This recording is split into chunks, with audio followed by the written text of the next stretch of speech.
Assalamualaikum warahmatullahi wabarakatuh. Salam sejahtera untuk kita semua. Apa kabar semuanya? Semoga semua dalam kondisi sehat ya. Kali ini saya akan membahas tentang aspek psikologis dalam konseling. Bagaimana pribadi dan keterampilan konselor dalam proses konseling. Nah, apa saja yang akan kita pelajari? Mari kita simak materinya.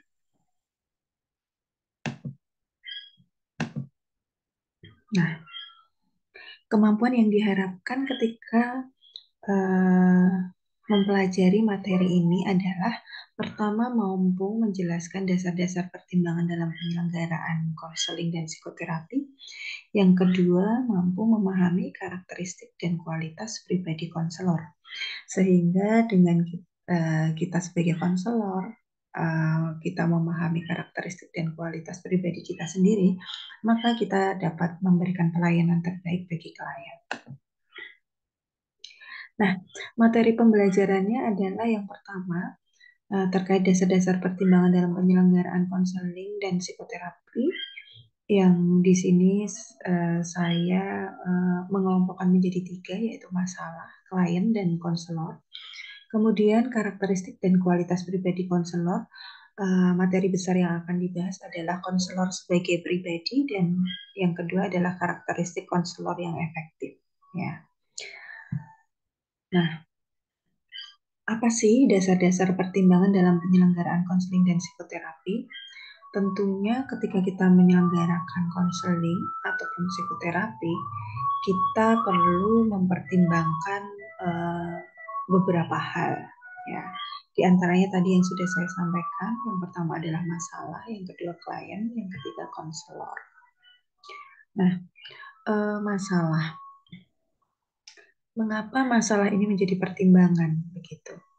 Pertama, yang harus dilihat oleh konselor adalah eh, klien atau konseling yang ditangani itu memiliki masalah, ada yang ringan, sedang, berat, ada yang sederhana, ada yang kompleks begitu, dan ada yang tumpang tindih antara eh, masalah di bidang yang kaitannya dengan domain kognitif, perilaku, sosial, emosi, dan berbagai domain lainnya yang ada dalam diri individu atau klien tersebut.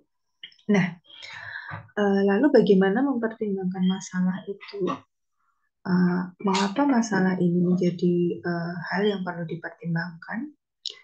Yang pertama adalah ketika kita menerima klien, kita harus jeli dalam mengidentifikasi gejala-gejala yang dikeluhkan klien, kemudian menyimpulkan permasalahan yang dialami klien itu akar masalahnya yang mana.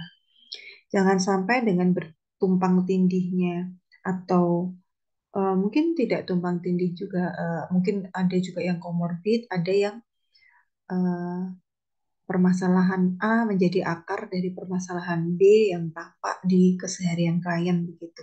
Nah, yang menjadi sasaran intervensi kita melalui konseling itu tentunya adalah akar masalahnya begitu. Nah, maka dari itu para konselor, terutama konselor pemula, harus menggunakan ya kemampuannya dalam bidang assessment tentunya untuk menggali permasalahan itu secara mendalam sehingga tepat ketika nantinya mengintegrasikan data yang diperoleh, kemudian mendinamikakan bagaimana eh, permasalahan yang dialami klien tersebut sehingga diagnosis yang diberikan juga tepat dan nantinya pendekatan yang akan kita berikan juga sesuai dengan permasalahan yang dialami klien. Ya. Nah, kaitannya dengan masalah ini kita juga perlu mempertimbangkan dari segi klien. Klien, kenapa kok klien harus dipertimbangkan? Ya, tentu saja yang memiliki masalah ini kan klien. Nah, klien yang datang ke kita sebagai konselor itu adalah klien yang tentu memiliki keunikan masing-masing. Walaupun permasalahan mereka katakanlah sama-sama depresi begitu. Tapi dinamika permasalahannya tentu berbeda. Akar masalahnya bisa jadi berbeda, bisa jadi ada kemiripan pula. Seandainya kemiripan pun tentu apa masing-masing individu itu memiliki cerita yang berbeda begitu. Dan yang perlu diperhatikan adalah karakteristik klien itu tentu berbeda-beda. Ada yang mungkin cenderung dia lebih suka apa namanya diberi arahan atau dengan pendekatan-pendekatan konseling yang sifatnya direktif. Ada yang dia lebih suka mungkin diberikan ruang untuk dia bisa menemukan insight sendiri hanya dengan kita menjadi apa fasilitator, dengan kita menjadi konselor yang non direktif yang ya uh, ibaratnya menjadi teman teman apa mengobrol dia yang menggunakan keterampilan-keterampilan desa konseling tentunya yang membuat dia menemukan insight-insight secara mandiri ya dia lebih senang mengemukakan banyak hal gagasan terkait permasalahan-permasalahannya tidak terlalu suka di direct. Berbagai klien itu memiliki karakteristik yang berbeda-beda. Maka dari itu kita perlu mempertimbangkan. Kita tidak bisa memaksakan klien dengan ciri kepribadian tertentu, kemudian kita paksakan dengan pendekatan tertentu yang tidak sesuai dengan karakteristik klien. Ya, nah ini kaitannya dengan dasar pertimbangan konselor. Karena masalah klien itu dari ringan ke berat, dari sederhana ke kompleks, kemudian eh, klien sendiri memiliki karakteristik yang beragam begitu, bahkan juga dipengaruhi multikultural budaya yang mungkin berbeda-beda apa namanya karakteristik antara satu orang dan orang lainnya yang berasal dari daerah berbeda dengan atau pola asuh yang berbeda gitu-gitu mungkin penanganannya perlu hal yang berbeda. Maka dari itu pertimbangan yang berikutnya adalah dari konselor itu sendiri. Tentunya konselor itu dalam hal ini bahasan kita adalah konselor psikologi. Ketika memang sudah terjun di dunia konseling, tentu kita harus siap untuk mengasah keterampilan dasar konseling kita. Ya, itu adalah bekal utama ketika kita menangani klien. Nah, sebelum kita menguasai keterampilan dasar konseling tersebut, tentunya ada hal-hal yang perlu dikuasai terlebih dahulu, yaitu pengetahuan. Teman-teman sudah harus ada bekal bagaimana melakukan assessment, bagaimana membuat rancangan intervensi, ya.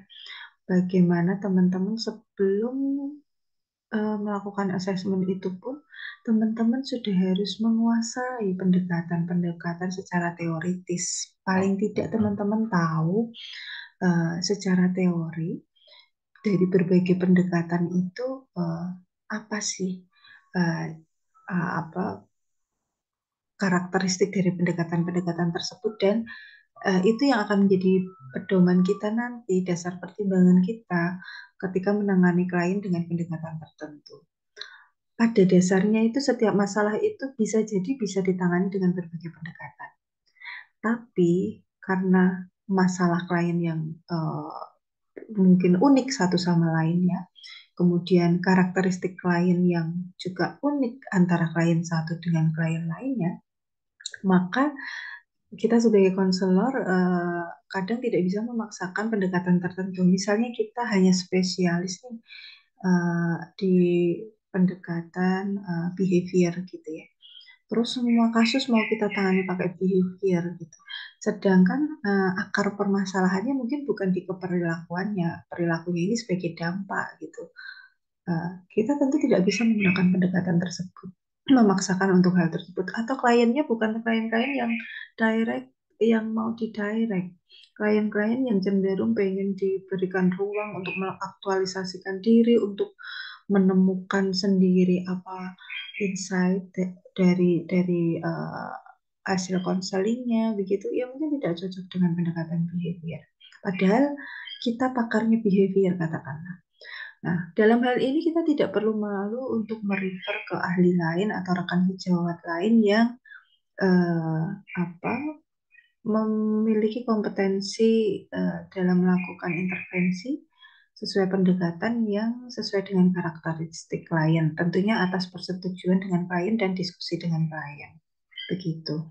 Atau alternatif kedua adalah kita bisa mengembangkan kompetensi kita untuk belajar berbagai pendekatan sehingga dengan kita mengasah keterampilan tersebut ketika ada klien tertentu yang lebih relevan, lebih cocok dengan pendekatan tertentu, maka kita bisa menanganinya tanpa harus merefer pada rekan sejawat lain. Begitu.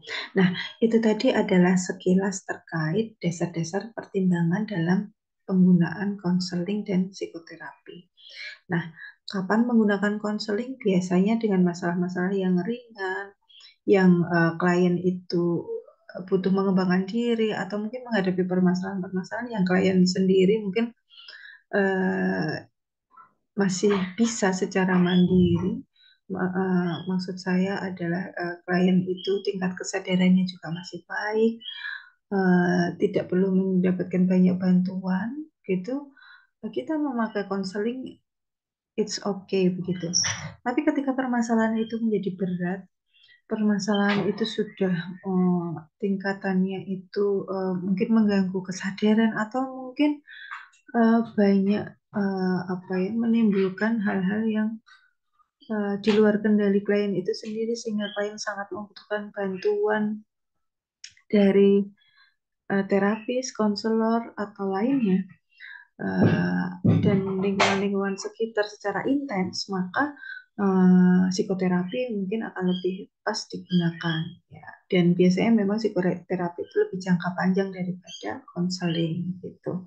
Nah, itu dasar-dasar pertimbangan ketika kita mau menyelenggarakan konseling atau psikoterapi. Yang pertama masalah klien, yang kedua kliennya sendiri karakteristiknya seperti apa, yang ketiga konselor bagaimana kompetensi kita, bagaimana uh, apa kita sendiri sebagai pribadi, bagaimana kita menguasai pendekatan-pendekatan yang biasa digunakan dalam konseling ya. Jadi itu menjadi pertimbangan-pertimbangan yang patut diperhatikan. Nah, selanjutnya kita akan membahas karakteristik dan kualitas pribadi konselor. Ini kaitannya dengan tadi dasar pertimbangan terutama yang berkaitan dengan konselor. Nah, pertama, kita konselor psikologi atau psikolog itu kita memiliki peran sebagai pribadi dan konselor yang efektif. Bagaimana sih penjelasan lebih jelasnya? Nah, konselor sebagai pribadi merupakan instrumen yang menentukan bagi adanya hasil positif konseling. Jadi, kondisi ini akan didukung oleh keterampilan konselor dalam mewujudkan sikap dasar dalam berkomunikasi dengan klien. Pemaduan secara harmonis antara pribadi dan keterampilan itu akan semakin memperbesar peluang keefektifan kerja konselor. Jadi dengan kepribadian yang baik sebagai konselor, didukung keterampilannya yang baik pula sebagai konselor, maka proses konseling ini akan cenderung ke arah positif dan lebih efektif, begitu maksudnya. Nah, keefektifan konselor itu akan membuka peluang hasil-hasil yang baik, yang diharapkan, yang positif dalam kita menangani klien.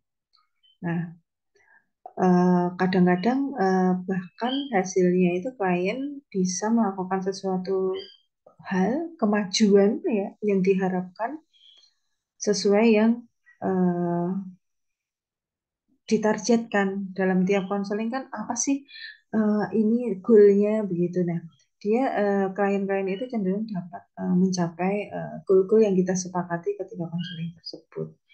Nah, sehingga akhirnya dia dapat mengatasi permasalahannya, malah justru mungkin lebih baik dari itu. Nah, uh, itulah pentingnya pribadi konselor yang efektif. Nah, kemudian lebih jelasnya konselor sebagai pribadi itu yang seperti apa sih? Yang pertama, kesadaran akan diri dan nilai-nilai. Ya, konselor itu harus menyadari dulu dirinya itu seperti apa. Gampangannya dia pribadi yang seperti apa. Misalnya ada konselor yang dia mudah terbawa emosi, ya, mudah terhanyut dalam cerita orang begitu. Ketika dia sudah memutuskan menjadi konselor, tentu dia harus bisa meregulasi emosinya tersebut. Ya, segala unfinished business dalam diri konselor itu harus diselesaikan terlebih dahulu ketika dia mau membantu orang lain. Dan dia tahu value-value, nilai-nilai yang ada dalam dirinya. Ya, itu kaitannya juga yang dengan poin kedua yaitu kesadaran akan nilai dan budaya. Nah, kesadaran akan nilai dan budaya ini penting. Mengapa demikian? Karena klien yang kita hadapi itu tentunya berasal dari berbagai latar belakang budaya yang berbeda. Kita tidak bisa hanya memilih, oh saya mau hanya dari suku Jawa misalnya. Saya hanya mau klien dari orang-orang daerah tertentu begitu. Ya, tentu kita tidak bisa seperti itu ketika kita menjadi seorang konselor. Ya, kita harus memahami terutama di Indonesia bahwa ada keberagaman budaya, nilai yang dianut masyarakat kita yang membentuk pribadi masing-masing. Sehingga kita harus menghilangkan bias budaya tersebut. Kita harus menghilangkan prasangka kita terhadap klien. Kita harus berusaha senetral mungkin sebagai konselor, melihat dari sudut pandang klien, ya, tidak dari sudut pandang diri kita sendiri atau nilai dan budaya kita sendiri. Selanjutnya, kemampuan menganalisis kemampuan helper sendiri. Nah, tadi kaitannya dasar pertimbangan konseling kan ada terkait konselor ya. Nah, terkait dengan hal tersebut, kita itu harus mampu menganalisis bagaimana sih kemampuan kita dalam memberikan bantuan atau pertolongan pada klien. Nah, mengapa demikian? Karena kalau kita tidak pernah mengevaluasi diri kita sendiri, kita kadang-kadang sekali menangani klien berhasil kita merasa jumawa gitu ya, merasa kita tuh hebat. Padahal klien-klien yang akan kita tangani itu tentu memiliki keunikan masing-masing. Dan kita kadang akan belajar dari jam terbang tersebut. Kita akan menemukan, oh, kok saya mengalami kendala dalam menangani klien yang mungkin terlalu dominan misalnya. Oh, dalam hal ini saya sepertinya masih terbatas dalam penggunaan keterampilan dasar konseling saya sehingga malah justru klien ini tidak bisa terarah begitu. Misalnya begitu. Itu kita harus menganalisis. Kemudian kita perbaiki kembali ketika nanti ada klien-klien berikutnya atau di sesi-sesi berikutnya di klien yang sama. Begitu. Selanjutnya kemampuan berlayar sebagai teladan dan pemimpin atau orang berpengaruh. Ya, ketika kita memberikan pelayanan konseling, ya, kita dalam artian bisa menjadi teladan. Ya. Teladan itu contohnya bukan kok kita itu harus tampil sempurna, tapi intinya kita profesional. Ya, kalau misalnya kita katakanlah eh, ketemu klien ya, katakanlah smartphone addiction. Ya jangan ketika konseling kita tuh nggak sengaja pegang-pegang HP terus, kita bentar-bentar scroll HP itu namanya kita nggak bisa jadi contoh yang baik gitu. Berikan contoh ketika kita berbicara dengan orang, oh kita attending, kita mendengarkan, kita hadir di situ, here and now begitu.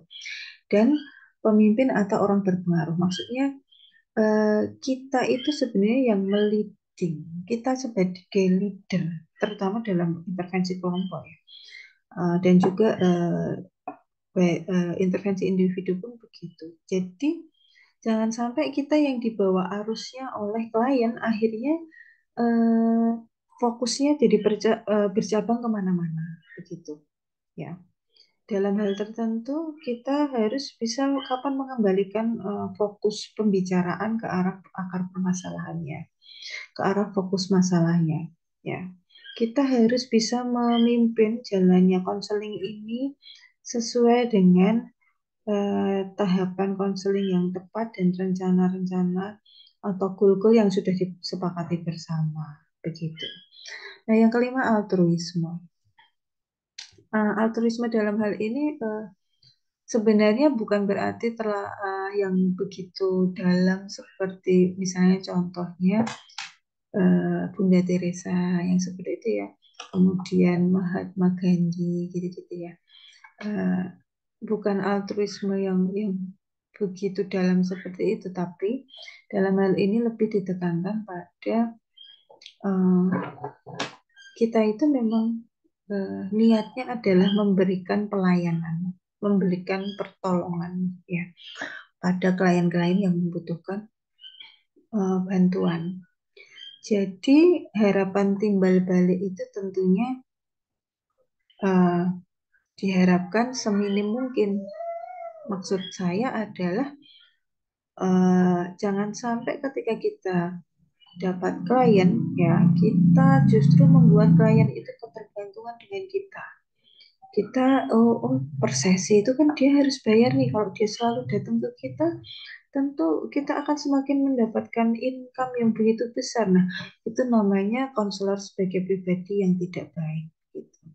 Nah, dalam hal ini ya memang pekerjaan ini adalah pekerjaan memberikan pelayanan dan pertolongan sehingga eh, sikap-sikap untuk pribadi-pribadi untuk mengambil keuntungan itu harus dikesampingkan terlebih dahulu.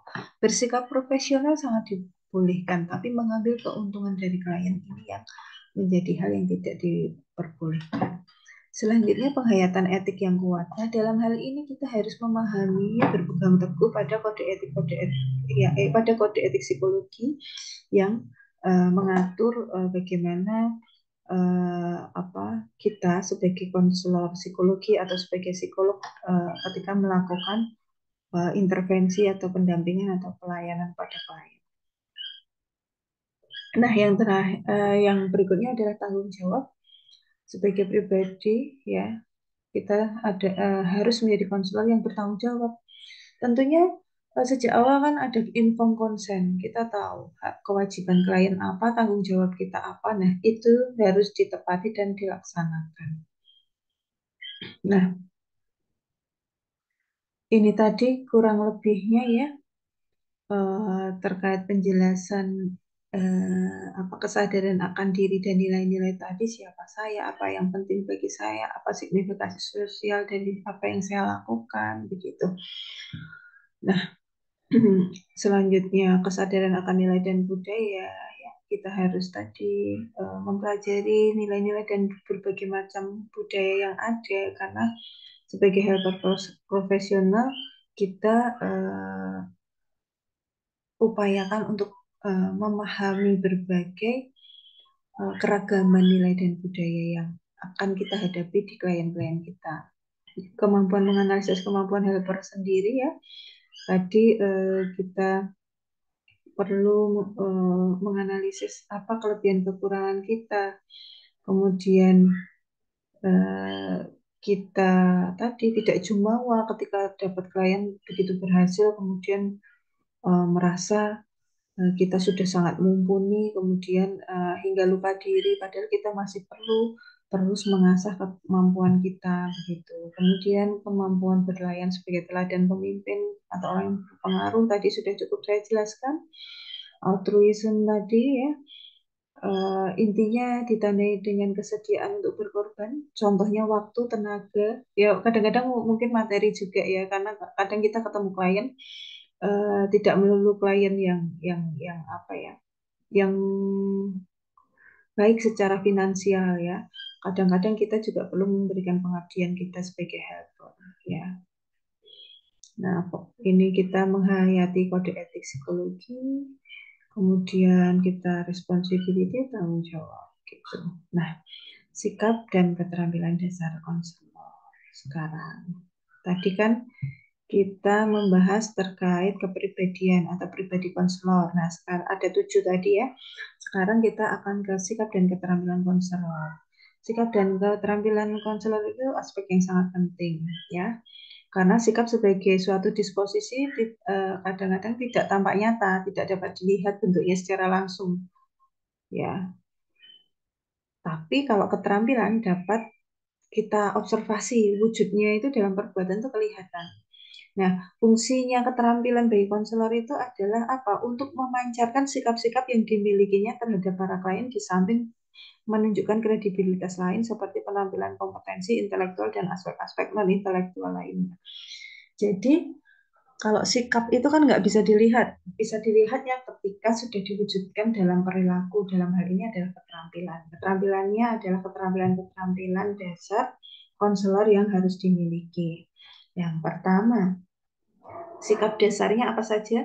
Sikap dasar yang harus dimiliki adalah penerimaan, pemahaman, kesejatian, dan keterbukaan. Ya. Nah, untuk keterampilan dasar konselornya meliputi keterampilan intelektual, kelincahan karsa cipta, pengembangan keakraban. Ya, nah, sikap dasar konselor dalam hal yang pertama tadi penerimaan. Ya, penerimaan itu ekuivalen dengan penghargaan positif atau positive regard. Lebih mengandung sikap dan apa ya, agak berbeda dengan memperhatikan atau peduli ya. Ini penerimaan dan respect itu lebih uh, apa ya, bukan sesuatu hal yang sama tapi memiliki kemiripan. Kalau penerimaan itu sebagai salah satu sikap dasar konselor yang mengacu pada kesediaan konselor memiliki penghargaan tanpa menggunakan standar ukuran dan persyaratan tertentu terhadap individu sebagai manusia atau pribadi secara utuh. Nah, ini berarti konselor menerima setiap individu atau klien yang datang kepadanya dalam konseling tanpa menilai aspek-aspek pribadinya yang lemah ataupun yang kuat.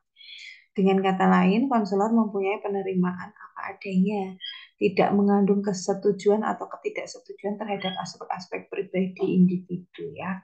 Kita harus netral. Tadi dasar pertimbangan dalam penyelenggaraan konseling itu kan salah satunya adalah klien ya. Jadi kita nggak boleh klien datang kita udah langsung menjudgment A, B, C, D begitu ya. Nah, eh, hal ini berarti begini dalam hal penerimaan. Konselor itu harus mempunyai penerimaan terhadap tingkah laku klien yang lalu dan sekarang, ya, dulu dan sekarang. Kemudian mempunyai kesadaran bahwa klien hidup dalam dunia pribadi yang sangat kompleks, yang di dalamnya terjadi perubahan, sebagaimana individu juga dapat berubah di dalamnya. Ya. Kemudian menerima keunikan pribadi klien apa adanya. Nah, tiga hal ini yang perlu diperhatikan oleh konselor. Karena klien datang ke konselor untuk mendapatkan penerimaan, kepedulian, dan bantuan, ya, bukan untuk dihakimi, ya. Nah, asumsi dasar yang harus diketahui konselor jika akan menyampaikan atau mengkomunikasikan penerimaan. Nah, dalam uh, kita kan sikap dasar yang pertama adalah penerimaan, tapi belum tentu kan klien itu bisa tahu bahwa kita itu memberikan penerimaan gitu ya. Nah, dalam hal ini uh, kita itu harus mempertimbangkan eh, apa ya, dalam hal ini respect ya. Kita harus tampak peduli, menghargai ya perilaku, sikap atau variabel-variabel demografis dari klien seperti status ekonomi, apa jenis kelamin ya dan lain-lainnya. Nah, kita harus respect terhadap segala yang ada dalam klien. Ya, kita harus punya pandangan bahwa klien itu nanti ya dia berpotensi untuk bisa bijaksana. Dia berpotensi untuk bisa mengambil keputusan yang tepat. Dia berpotensi untuk memahami tanggung jawabnya dalam menjalani kehidupan begitu. Jadi ketika klien merasa diterima, klien merasa tidak dihakimi begitu ketika datang ke kita. Nah, itu berarti klien sudah merasa kita menerima klien apa adanya, ya. Sikap penerimaan ini sudah bisa, ya. Caranya bagaimana sih lebih detailnya gitu. Menunjukkan kepedulian melalui sikap dan perilaku ya, melalui sikap mengindahkan rasa aman pada para klien ya. Kemudian memandang klien sebagai manusia unik daripada suatu kasus ya. Kasusnya bagaimanapun ya kita anggaplah unik begitu. Bukan yang kadang kita nggak sengaja mengernyitkan dahi, "Ih, kok kayak gitu sih gitu ya." Nah, itu hal-hal yang harus dihindari. Kemudian yang ketiga menganggap klien sebagai mampu menentukan nasibnya. Terus yang keempat mengasumsikan etikat baik para klien sampai asumsi ini keliru. Nah, ya kalau di hukum itu asas praduga tak bersalah gitu ya. Nah, kita apa namanya asas praduga bahwa klien itu nanti bisa menentukan nasibnya sendiri. Kemudian perilaku. Yang pertama mengembangkan kompetensi dalam helping dan memakai kompetensi itu, ya. Keterampilan dasar sangat penting. Yang kedua memperhatikan dan mendengarkan secara aktif, ya. Yang ketiga menjauhkan penilaian kritik. Yang keempat berkomunikasi dengan pemahaman empatik. Yang kelima menunjukkan kehangatan dan persahabatan yang wajar dan beralasan. 6. Membantu klien mengenali dan mengolah sumber-sumber pada diri mereka. 7. Beri dukungan, support, dan tantangan yang sepantasnya. Yang kedelapan, bantu klien melakukan kegiatan pada tiap tahap relevan proses helping yang dilaksanakan. Nah, eh,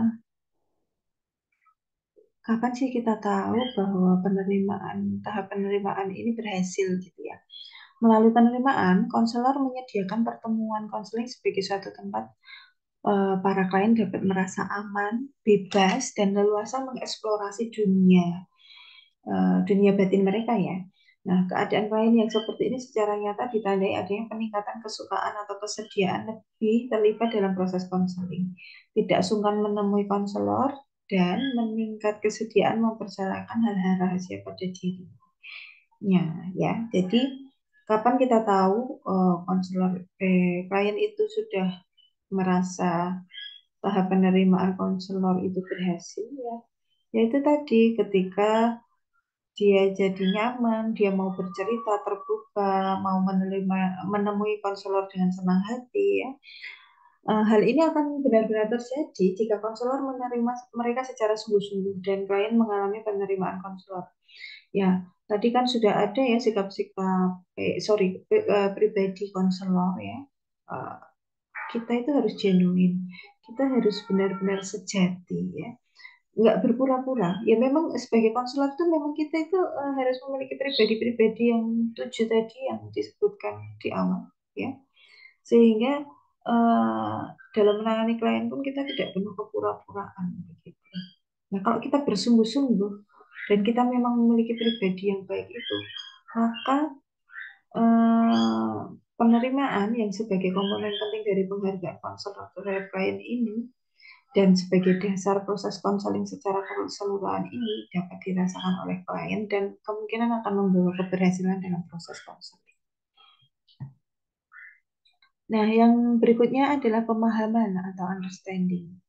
Nah, pemahaman itu erat dengan empati ya. Nah, penggunaan kedua pernyataan tersebut menjadi satu, empathic understanding. Keduanya merupakan sikap dasar konselor yang menunjukkan pada kecenderungan konselor menyelami tingkah laku, pikiran, dan perasaan klien sedalam mungkin yang dapat dicapai oleh konselor. Hal ini bukan berarti konselor mengerti batin klien sebagaimana mengerti isi sebuah bacaan.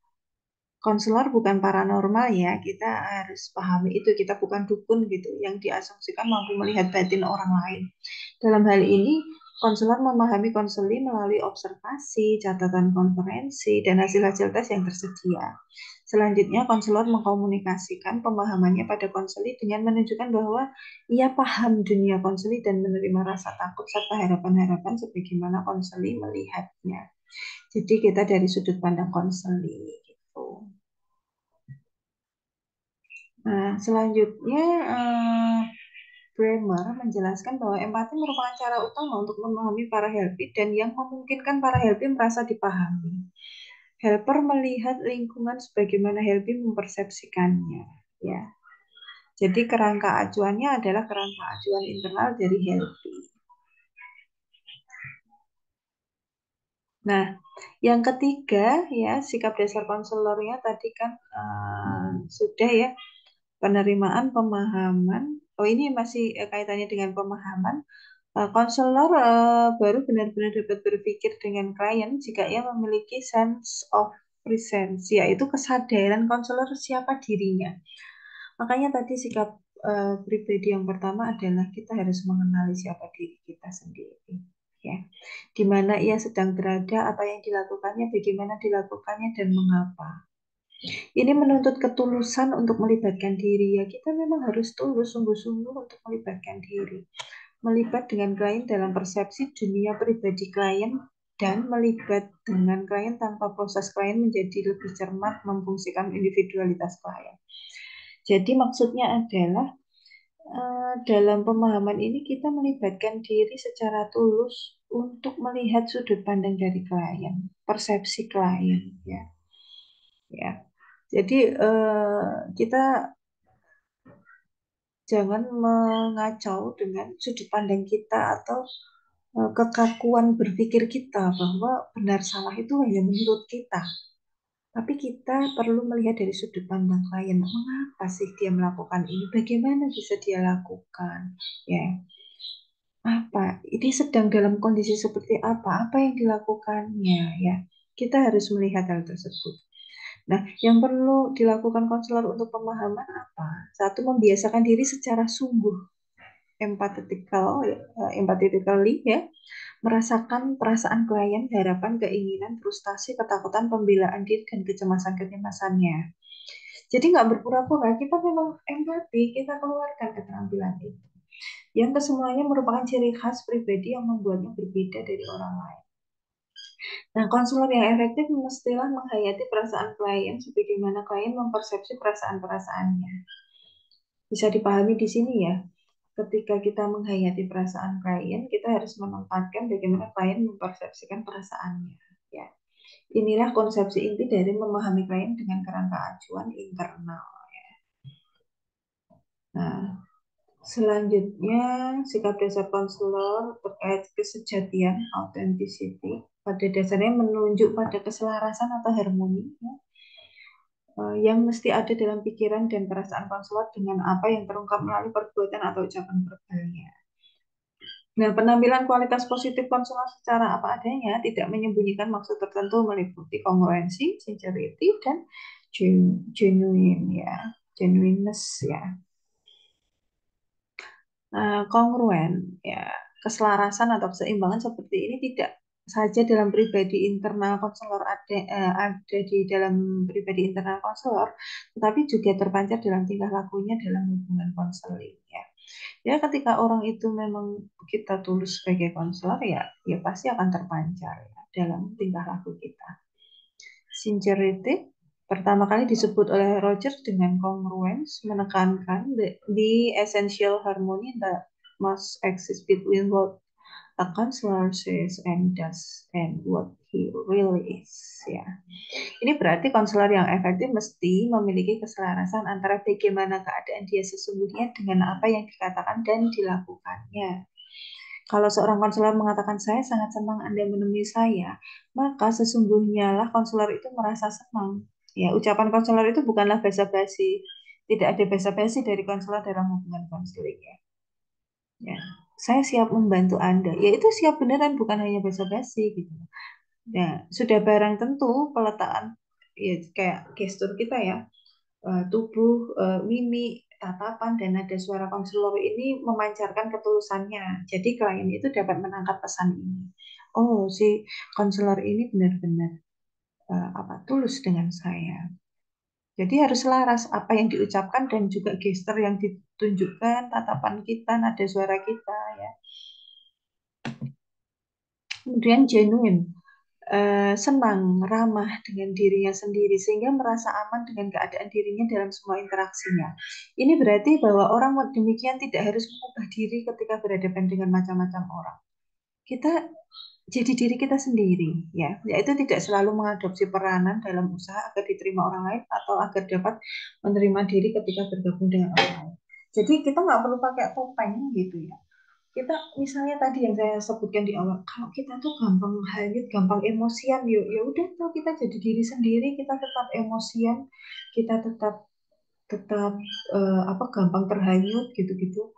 Nah, bukan berarti genuine itu seperti itu jadi diri sendiri terus terus ya udah apa adanya kayak gitu. Bukan berarti seperti itu, tapi tunjukkan profesionalitas kita, tapi kita tetap menjadi diri kita sendiri yang tulus, yang genuine ya. Yang kita tuh senang ramah dengan diri kita sendiri. Kita menerima diri kita sendiri dulu, kita menghargai diri kita sendiri dulu, tentu kita akan mudah ketika menghadapi klien-klien yang akan kita tangani. Nah, tips menjadi genuine. Pertama, menghindari berlebihan dalam peran. Nggak usah terlalu lebay gitu ya. Helper yang genuine tidak berlinang dalam peran konselor, tetapi berhubungan akrab dengan orang-orang lain. Nah, yang kedua, berlaku spontan. Orang yang genuine adalah spontan, tapi tidak lepas kontrol atau sembrono dalam hubungan konseling ya. Jadi kalau klien ngomong apa, kita kita tiba-tiba kita menyimpulkan, memparafrase atau melakukan refleksi emosi gitu ya secara spontan apa adanya. Memang kita tuh ada dalam hadir dalam proses tersebut ya. Tapi kita bukan berarti lepas kontrol, terus lalu kita menggebu-gebu yang berlebihan begitu. Nah, yang ketiga berlaku tegas. Konselor yang genuine adalah tegas, asertif dalam proses helping tetapi tidak sombong ya. Yang keempat, menghindari sifat defensif. Helper yang genuine tidaklah defensif. Dia tahu kekuatan dan kelemahannya dan berusaha hidup matang, hidup lebih bermakna ya. Jangan terlalu defensif, terlalu atau contohnya gini, kita gunakan defense mechanism kita ketika ada klien datang karena masalah putus cinta yang karena dia diselingkuhin, kita si konselor pernah mengalami hal yang sama, kemudian dia pengen si klien itu menyelesaikan masalah sesuai apa yang di dalam pikirannya. Nah, ini dia defensif, dia menggunakan defense mekanismenya yang tidak tepat karena kemudian dia memposisikan klien seperti apa yang dia rasakan. Nah, yang kelima berlaku konsisten. Helper yang genuine menghindari pertentangan antara nilai-nilai dan perilakunya, antara pemikiran dan kata-katanya dalam berinteraksi dengan klien. Yang keenam berlaku terbuka. Helper yang genuine mampu melakukan pengungkapan diri, berbagi pengalaman dengan klien. Nah, terkait hal tersebut, keterbukaan atau openness or disclosure pada konselor merupakan kualitas pribadi yang dapat disebut sebagai cara konselor mengungkapkan kesejatiannya. Sebagai suatu cara, keterbukaan sama pentingnya dengan kesejatian itu sendiri. Hasil-hasil penelitian menunjukkan bahwa keterbukaan diri dapat menimbulkan keterbukaan pada orang lain. Ya, pengungkapan diri secara verbal pihak konselor akan mempermudah proses terapeutik. Salah satu sasaran utama dalam memulai suatu hubungan konseling, helping adalah mendorong helpy untuk membuka pikiran-pikiran dan perasaan-perasaannya secara bebas kepada helpernya. Nah, akan tetapi, meskipun keterbukaan diri konselor penting, perlu bijaksana dalam beberapa hal. Tidak semua hal perlu diungkapkan ya, terutama yang berkaitan dengan bias konselor. Misal, konselor pernah punya pengalaman negatif dengan seseorang berbaju merah. Lalu klien datang dengan baju merah. Konselor sebaiknya bijak untuk tidak mengungkapkan hal tersebut pada konseling. Ya, bisa dipahami ya hal mana yang perlu diungkapkan, hal mana yang tidak. Nah, Arthur Jones menjelaskan bahwa keterbukaan konselor lebih tepat disebut appropriate openness ya, keterbukaan yang sepantasnya. Berarti konselor mesti terbuka dan jujur dalam semua hal yang bersangkutan dengan saling hubungan dan tidak memproyeksikan bias-bias ekstra konseling. Tadi yang saya contohkan di awal tadi, yang ada pada dirinya ke dalam interview konseling. Keterbukaan konselor ada pada hal-hal yang memfasilitasi konseling. Ya, ya.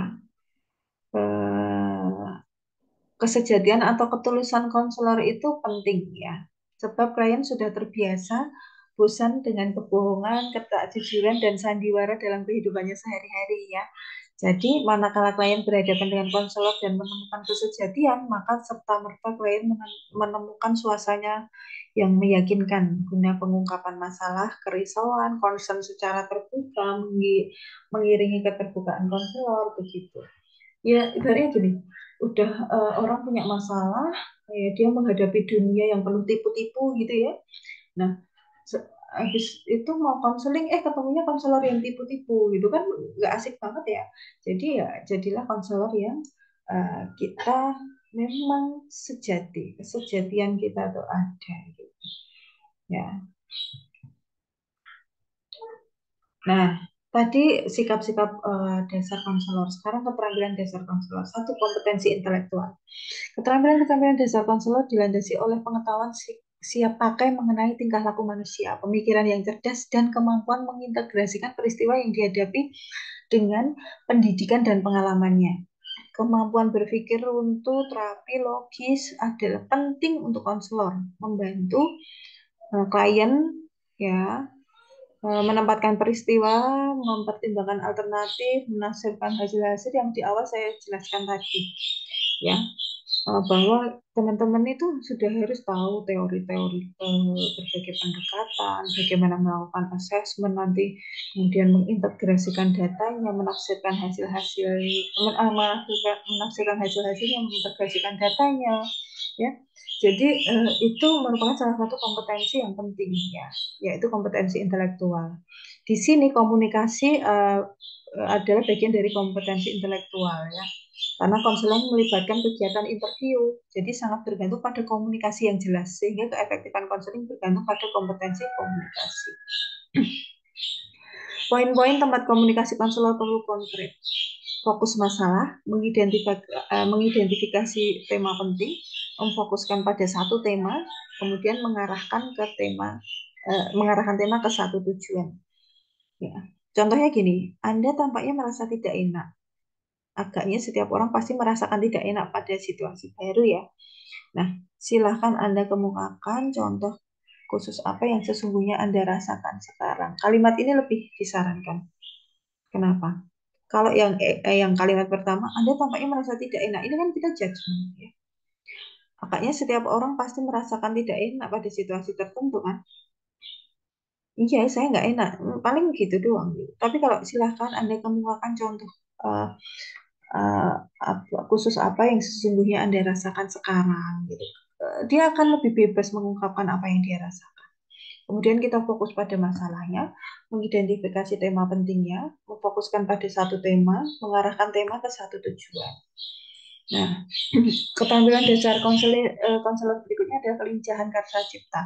Ini dekat sekali hubungannya dengan kompetensi intelektual konselor dan juga diterapkan di luar dan di dalam situasi interview konseling. Istilah yang digunakan biasanya flexibility, sedangkan penerapan secara khusus dalam situasi interview konseling ini biasanya bersangkutan dengan istilah intentionality. Ya. Flexibility, konselor intinya gini, konselor tidak kaku, harus tanggap dengan perubahan sikap persepsi dan uh, ekspektasi klien terhadapnya. Terus klien mungkin suatu waktu menganggap konselor sebagai teman, di waktu lain menganggap sebagai orang yang berwibawa. Konselor harus dapat fleksibel sebagai upaya adaptasi menghadapi klien yang ada di hadapannya. Untuk intentionality, berkenaan dengan kemampuan konselor untuk memilih respon-respon bagi pernyataan kliennya dari sejumlah besar kemungkinan respon yang dapat diungkapkan.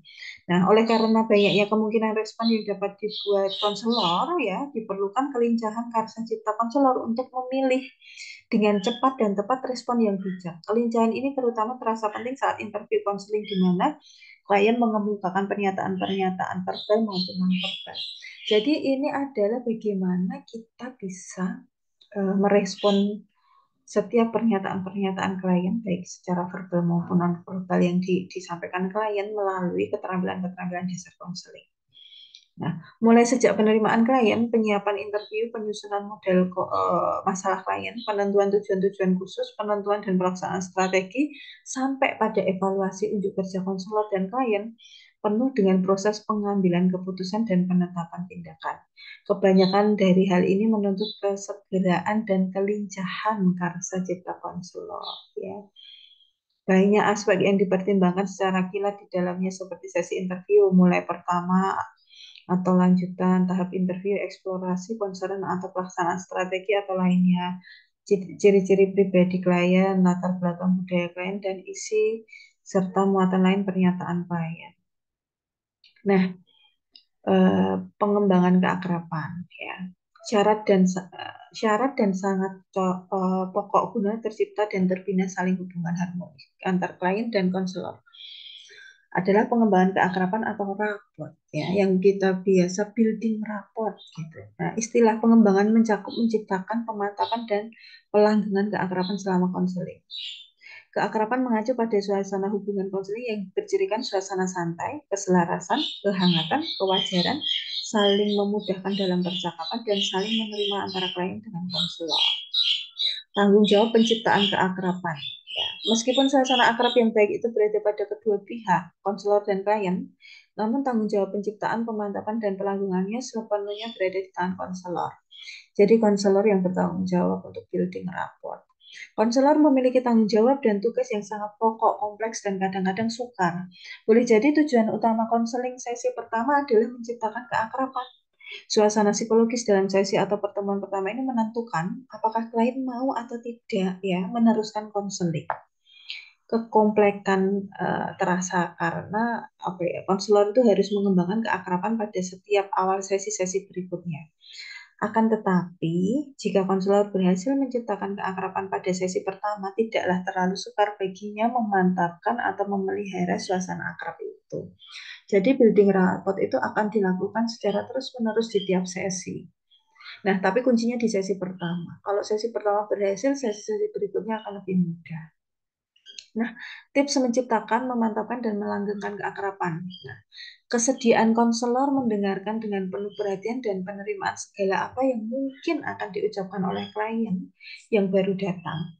Sehingga ada kesempatan adaptasi bagi klien di ruang konseling serta mengungkapkan secara bebas apa yang hendak diungkapkan. Perlu ditegaskan kembali bahwa mendengarkan dengan penuh perhatian, penerimaan, dan pemahaman, serta sikap sejati dan terbuka yang berhasil dipancarkan konselor dan dapat dipersepsi dengan baik oleh klien, merupakan prasyarat mutlak pengembangan keakraban atau building rapport ya. Itu. Jadi keefektifan konselor adalah kualitas pribadi, sikap dasar, dan keterampilan konselor merupakan prasyarat keefektifan konselor. Hal-hal itu merupakan kualitas konselor yang lebih khusus dalam berhubungan atau bekerja dengan klien. Keefektifan konselor sifatnya lebih luas, yaitu mencakup kualitas pribadi, sikap, dan persepsi terhadap klien, orang lain, lingkungan, ilmu pengetahuan, profesi, dan bahkan persepsi terhadap diri sendiri.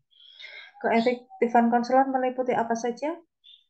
Faktor-faktor pembeda umum, ciri-ciri khusus kemampuan konselor efektif, ciri-ciri khusus perseptual konselor yang baik, konselor yang tidak efektif, perbedaan dengan konselor yang intensional.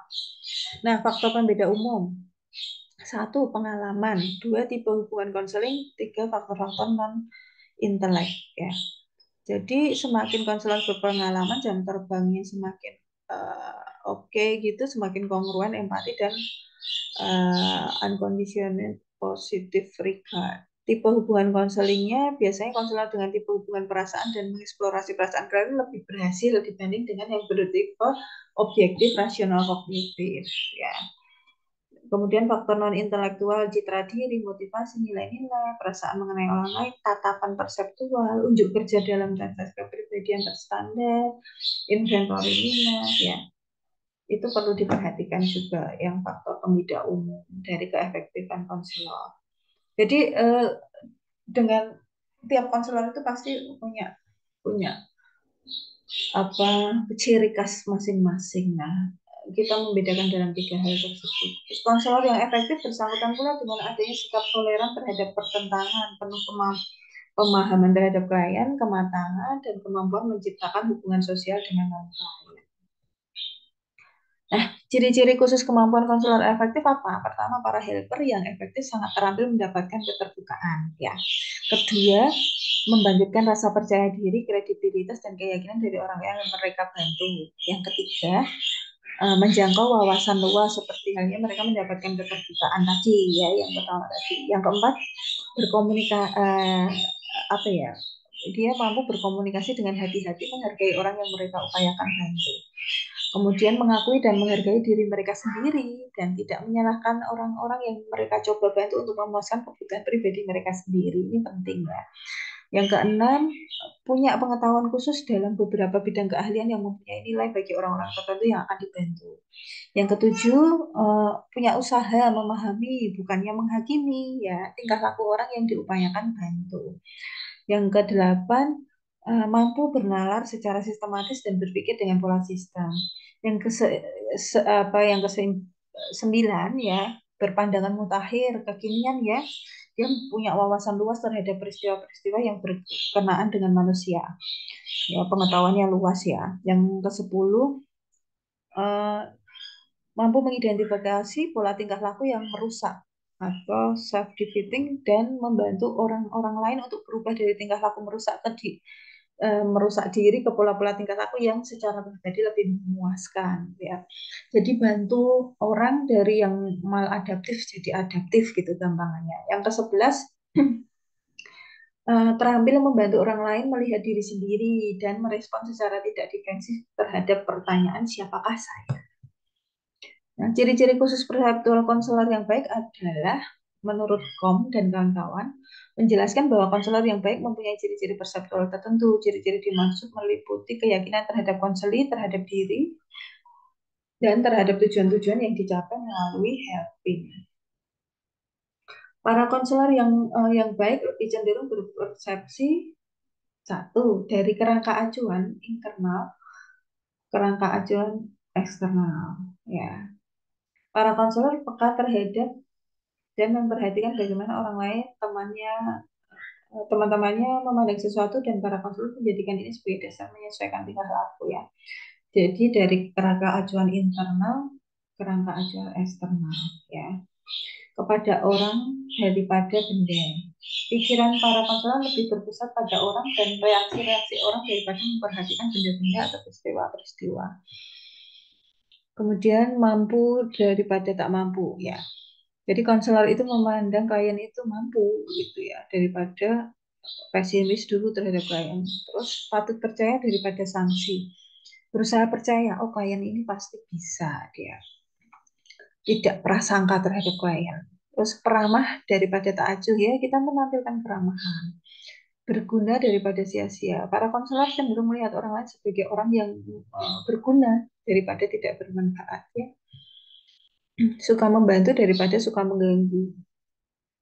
Secara potensial kita akan memang sebagai konselor itu membantu dan mendukung daripada menghalangi orang untuk mengembangkan diri.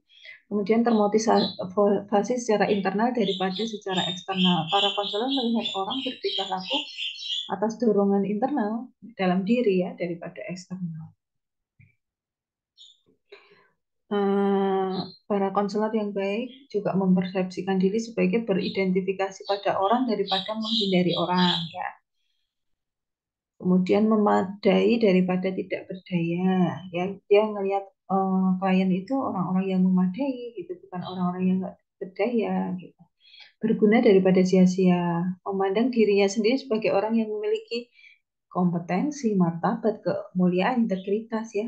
Tidak memandang diri sendiri secara negatif ya. Kemudian terpercaya daripada meragukan. Dia yakin dirinya sendiri secara esensial, terpercaya ya dalam menghadapi berbagai potensi masalah ya. Kemudian membebaskan daripada mengendalikan ya. Dia tidak memaksa klien ya. Konselor itu memberikan kebebasan pada klien. Terus altruis daripada narsistis ya. Dia tidak mementingkan kesenangan diri ya, lebih memperhatikan bagaimana klien. Kalau narsis kan dia berusaha nunjukin nih, oh, dia itu konselor yang wah, yang kompeten, yang hebat gitu ya. Malah justru kadang mendominasi proses konseling. Kemudian memperhatikan makna yang luas daripada yang sempit. Ya dia berwawasan luas, tidak hanya berpandangan benar atau salah berdasarkan persepsinya sendiri, tapi juga melihat dari sudut pandang klien. Gitu. Membuka diri daripada menutup diri ya. Tadi sudah banyak dibahas terkait keterbukaan diri ya. Kemudian melibat daripada menghindar. Ini dia lebih suka terlibat. Ada hadir daripada menghindar. Berorientasi pada proses daripada pada tujuan ya. Bagaimana proses klien ini bertumbuh menjadi pribadi yang lebih sehat. Konselor yang tidak efektif. Ya, salah satu kunci pokok keefektifan konselor adalah adanya suatu sistem untuk mengorganisasikan dan membimbing tingkah laku dalam proses konseling dan untuk menyantolkan aneka teori, teknik, dan strategi yang mungkin digali dari berbagai sumber bagi mengembangkan kompetensi profesional sendiri ya. Nah, bagaimana atribut konselor yang intensional, konselor yang tidak efektif? Kalau dilihat dari tujuan membantu, kalau yang konselor intensional itu berusaha membantu klien mencapai tujuan-tujuan klien menurut agenda klien, mau menyarankan pandangan alternatif dan menyediakan arahan dalam beberapa hal. Kalau yang tidak efektif itu berusaha memaksakan tujuan-tujuan sendiri, ya, mengikuti agendanya sendiri, tidak bersedia menyediakan arahan dan dukungan yang jelas diperlukan. Nah, dari pengungkapan respon-respon, kalau yang intensional itu dapat mengungkapkan dan melahirkan banyak respon bagi berbagai macam ragam situasi dan persoalan. Kalau yang nggak efektif itu mungkin tidak memiliki respon atau berpegang teguh pada satu cara respon tertentu saja gitu. Dari wawasannya ya, kalau intensional itu berpemahaman dan berbuat atas berbagai wawasan. Kalau yang tidak efektif itu tidak memiliki wawasan, hanya bekerja dalam satu kerangka kerja aja ya, dia taunya masalah masalah rumah tangga itu akarnya itu ya dari komunikasi yang nggak baik itu ya. Jadi uplek-uplek komunikasinya saja gitu ya.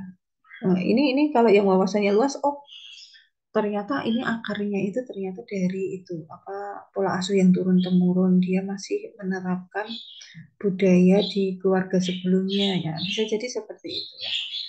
Banyak yang wawasannya luas itu adalah melihat berbagai macam isu-isu yang ada, kemudian mencoba melihat sudut pandang klien ini tuh sebenarnya masuk masuk dalam permasalahan yang mana gitu. Jadi tidak terjebak pada satu apa kerangka kerja saja. Kemudian teori-teori psikologis.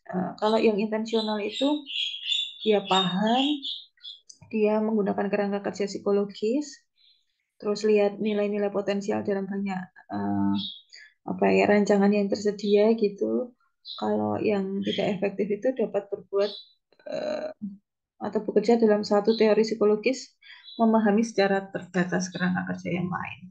Ya intinya ini hampir sama dengan yang wawasan pandang tadi.